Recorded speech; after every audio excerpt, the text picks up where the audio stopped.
Fala, meus queridos, tudo bom? Estamos aqui agora para a nossa aula de número 25 de Química, falando mais um pouquinho sobre estequiometria. Bora lá, bora ver que vocês vão ver que essa parte da Química é bem facinho. Na verdade, a Química é fácil, né? Objetivos: compreender o que é estequiometria e os cálculos de substâncias químicas que as envolvem. Beleza? Então, olha só. Estequiometria, o que é isso? O que significa esse termo? Na aula passada nós vimos mol, massa molar, constante de Avogadro. Vimos conceitos que são necessários para a estequiometria. Mas o que é isso? O termo estequiometria deriva do grupo stoichion, elemento, e metron, medição.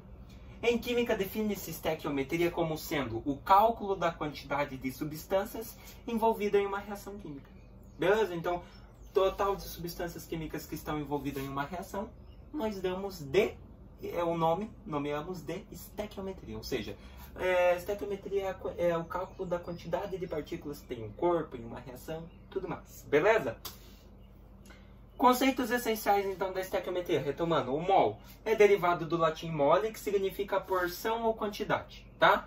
É usado para medir a quantidade de matéria. O mol, então, tudo pode ser um mol.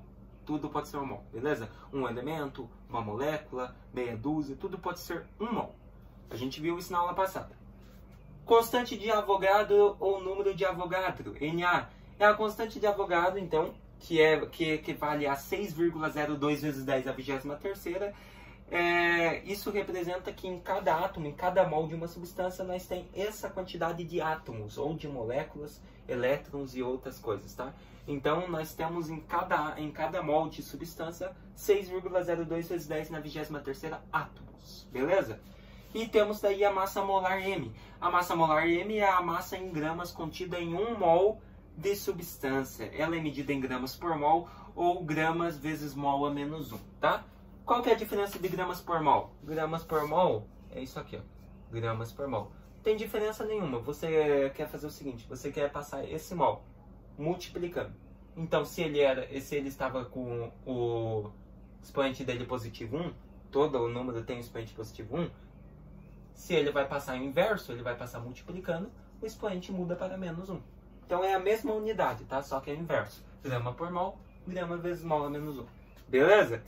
A partir dos conceitos essenciais, é possível estabelecer a relação mais importante da estequiometria. Qual que é a relação? Lembra lá? 1 mol é igual o peso do átomo ou da entidade em gramas, que é igual a 6,02 vezes 10 à 23ª entidades elementares.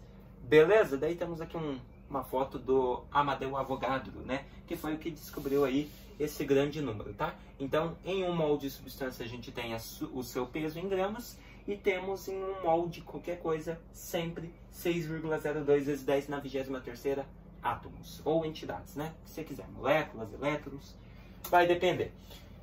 Então, sabendo que o número de Avogadro, 6,02 vezes 10 na 23ª, mede uma quantidade aproximada de qualquer substância, podemos calcular, por exemplo, a quantidade de átomos de qualquer coisa, desde que sabemos o seu peso e a sua composição química. Então vejam comigo só. Olha um exemplo. Calcule quantos átomos existem em um copo com 10 gramas de água. Então nós vamos fazer a seguinte relação. Água, qual que é a sua composição? H2O. Então você pega lá, massa do hidrogênio, massa do oxigênio. Massa do hidrogênio, na tabela periódica, é 1 grama. E a do oxigênio, na tabela periódica, 16 gramas. Pode conferir lá na tabela periódica, tá? Às vezes não está o número inteiro, mas é o aproximado, tá? Daí a gente arredonda 16, tá? Daí o que você faz agora? Olha só. Você tem 2 hidrogênios. Então, você tem 1 vezes 2, que vai te dar 2 gramas. Então, você já tem 2 gramas.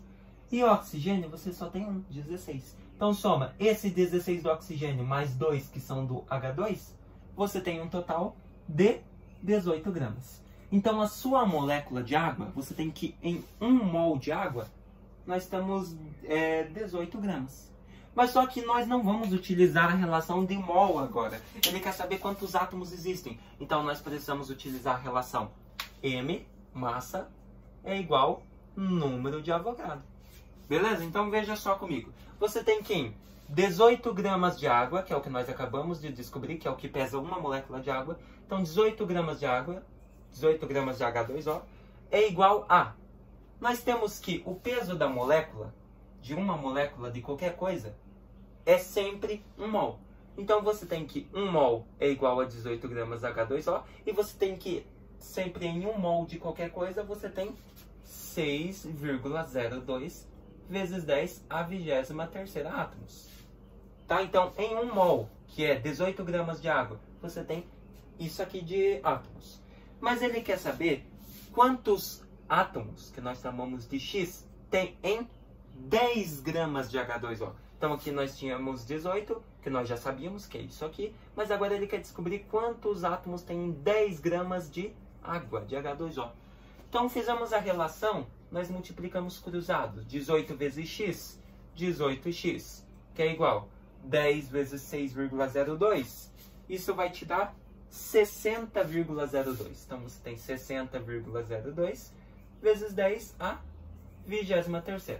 Então, multipliquei aqui por 10, 6,02 vezes 10 e repeti a potência. O que a gente faz agora? X é igual a 60,2 vezes 10 a 23ª, que vai dividir por 18, que passa dividindo, né? Estava multiplicando o x, passa dividindo, matemática. Então, x seria igual a 60,2 dividido por 18, 3,3. E a potência, não tem ninguém para dividir com ela, a gente repete, vezes 10 a 23ª. Então, você tem que em 10 gramas de água, de H2O, você tem 3,3 vezes 10 a 23ª átomos, que a gente chama de AT. Beleza? Então, é assim que se resolve cálculos de estequiometria. Beleza, meus queridos? Temos outro? Claro que temos. Temos o exemplo 2.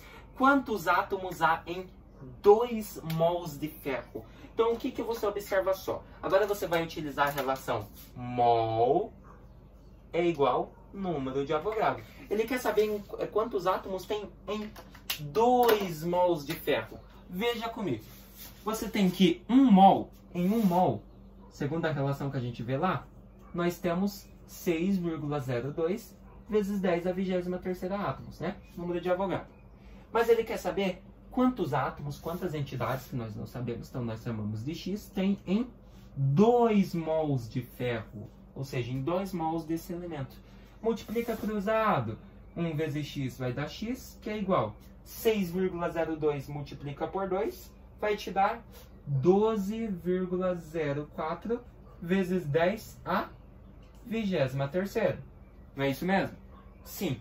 Mas só que estamos de acordo que esse número não está em notação. Que para estar em notação, a vírgula tem que estar depois do primeiro número inteiro, que no caso é 1. Então, se a vírgula andar uma casa para cá, nós teríamos que x seria igual a 1,2, esse 0,4, só para arredondar, para deixar mais bonitinho o número. A gente pode esquecer, porque sempre no cálculo de estequiometria nunca é um valor exato, é sempre aproximado, então a gente pode tirar, tá? Então, a vírgula andou uma casa e ficou aqui, ó, depois do 1,2. E, porventura, se a vírgula andou uma casa para a esquerda, aumenta uma unidade na potência. Então, você tem 1,2 vezes 10 a 24ª átomos. Beleza? Um pouquinho de matemática envolvida aqui, né? Então, você tem que em 2 mols de ferro, você tem 1,2 vezes 10 a 24ª átomos. Beleza? Bem de boa de resolver, beleza? Tá passando aí no slide pra vocês também. Bem de boa. Bom, galerinha, é isso, né? Deixa eu ver se tem... É isso. O que nós vimos hoje então, galera? O que vimos nessa aula? Estequiometria e alguns exercícios químicos, né? Então vimos a relação de mol e número de Avogadro e massa molar e número de Avogadro, beleza? Então sempre esteja com a tua tabela periódica do lado, sempre decore o número de Avogadro, que é esse aqui, 6,02 vezes 10 a 23ª, fica repetindo esse número que você vai decorar, muito importante. E nunca se esqueça, tudo pode ser mol, nunca se esqueça da tua tabela, que você precisa também saber a quantidade em gramas, o peso do seu elemento, do que você quiser aí, para que você consiga calcular mol, o que você quiser, beleza? Eu espero que vocês tenham gostado de mais essa aula. Próxima aula vamos continuar com estequiometria. Temos mais alguns exercícios, tá bom? Até mais!